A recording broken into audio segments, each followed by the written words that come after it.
Assalamualaikum warahmatullahi wabarakatuh. Kami dari kelompok 11, mahasiswa IAIN Surakarta, kelas 2A Manajemen Bisnis Syariah. Sebelumnya mohon izin kepada Ibu Rizky Nur Ayuning Tias. Kami dari kelompok 11 akan memaparkan hasil kerja kelompok kami, yaitu mengenai analisis input dan output.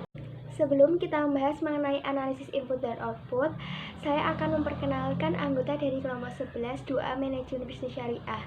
Yang pertama Ina Giovanni, NIM 003, dan yang kedua saya sendiri, Vina Saniatur Rohmah, NIM 014, dan yang terakhir Septiana Purnama Dewi, NIM 033.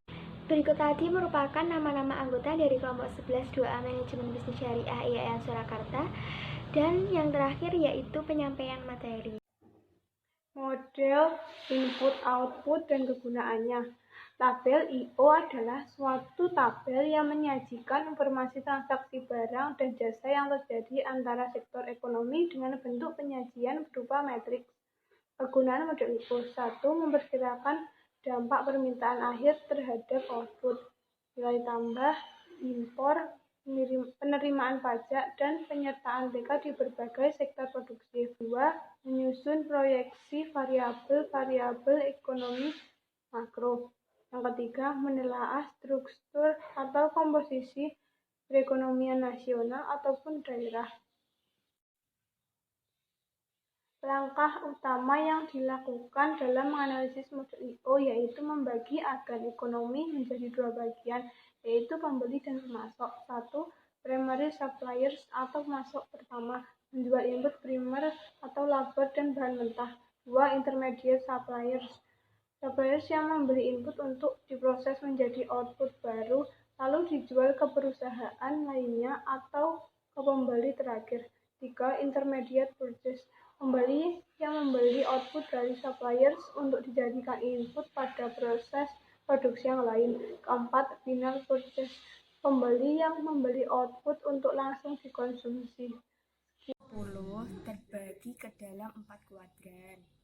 Kuadran 1, kuadran transaksi antara transaksi barang dan jasa yang digunakan dalam proses produksi.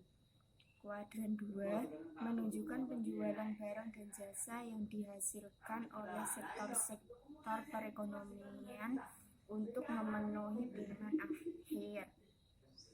Kuadran 3 menunjukkan dengan permintaan akhir tanpa melalui kuadran antara.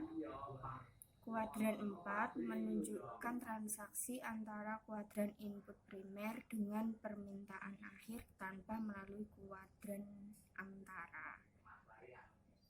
3 hal penting dalam analisis 10. 1. Periode waktu, mengacu pada tahun tertentu, misalnya di Indonesia. Tabel input-output tahun 2010 mengacu pada kondisi perekonomian Indonesia pada tahun tersebut. 2. Sektor, mengacu kepada unit-unit produksi di suatu wilayah yang menghasilkan barang atau jasa. 3. Keterkaitan antara sektor, menunjukkan ketergantungan